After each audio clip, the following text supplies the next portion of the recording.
Hello hi అందరికీ నమస్తే. Welcome to TR TV. నేను మీ సుధీర్.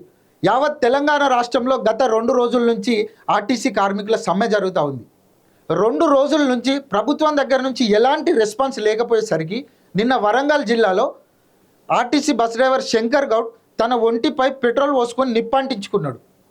2 రోజుల నుంచి మేము సమ్మెకి దిగి కూర్చున్నాం, ప్రభుత్వం మమ్మల్ని పట్టించుకుంటలేదు, అసలు మా సమస్యల గురించి మాట్లాడతలేరు, ఒక్కరు కూడా రెస్పాండ్ కాలేదని చెప్పి నిన్న RTC bus driver Shankar Goud తన ఒంటిపై పెట్రోల్ పోసుకొని నిప్పట్టించుకున్నాడు.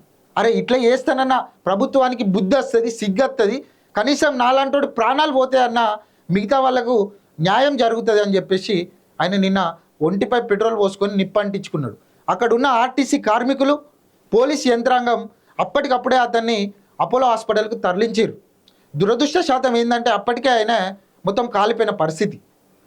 పొన్నం ప్రభాకర్ నిన్న అపోలో హాస్పిటల్కి పోయి ఇవాళ కుటుంబ సభ్యుల్ని వాళ్ళని పరామర్శించే కార్యక్రమం చేసిండు. ఇక ఆయన హాస్పిటల్ నుంచి బయటకు వచ్చి ఆయన చనిపోలేదు, ఎందుకు తప్పుడు ప్రచారం చేస్తారు సోషల్ మీడియాలో అని చెప్పి అక్కడి నుంచి తప్పించుకున్నాడు. ఇవాళ మన రేవంత్ అన్న ఇక ఆర్టీసీకి సంబంధించిన కొంతమందితోటి ఒక మీటింగ్ పెడతాడు. అసలు మీ సమస్యలు ఏంటిది, మీకు ఏం కావాలి అని చెప్పేసి వాళ్ళతోటి మాట్లాడే ప్రోగ్రామ్ ఇవాళ పెట్టుకున్నాడు. అసలు ఒక మనిషి ప్రాణం పోతే కానీ మీకు స్పందించరా, మీరు స్పందించరా రేవంత్ అన్న? ఇవాళ భూపాలపల్లి జిల్లాలో ఒక ఆర్టీసీ బస్ డ్రైవరు పురుగుల మందు తాగిండు.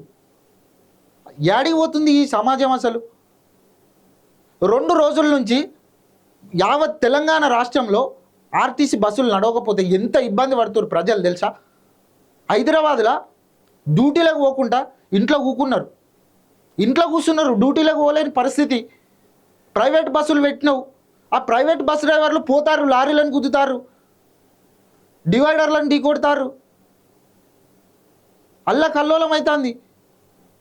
అంటే ఒక మనిషి ప్రాణం పోతే కానీ మీరు పట్టించుకోరా? అసలు ఎటు పోతుంది ఈ సమాజం?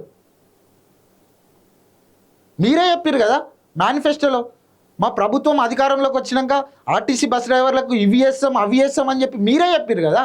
అట్లీస్ట్ మీరు చెప్పినవన్నా చేయకపోతే ఎట్లా? మహిళలకు ఉచిత బస్సు అని పెట్టిరు, ఎవరు పెట్టమన్నారు మిమ్మల్ని ఉచిత బస్సు అని? అదేదో వీళ్ళకు జరగాల్సినవి చేస్తే అయిపోతుంది కదా, వాళ్ళకి రావాల్సిన బెనిఫిట్స్ ఇస్తే అయిపోతుంది కదా. ఎందుకు ఇట్లా సోయలేని ప్రవర్తన చేస్తారు? తెలంగాణ ప్రజలు పిట్టల్లాగా ఎగిరిపోతా అంటే ఈ ప్రభుత్వం ఎందుకు పట్టించుకుంటలేదు, ఎందుకు స్పందిస్తలేదు? ఇప్పటికైనా ఈ ప్రభుత్వం బుద్ధి తెచ్చుకొని మీరు అధికారంలోకి రావడానికి చెప్పిన హామీలు ఏవైతున్నాయో అవి చేయండి సక్రమంగా. తెలంగాణ రాష్ట్ర ప్రజల బతుకులతోటి చెలగాటం ఆడకుర్రి.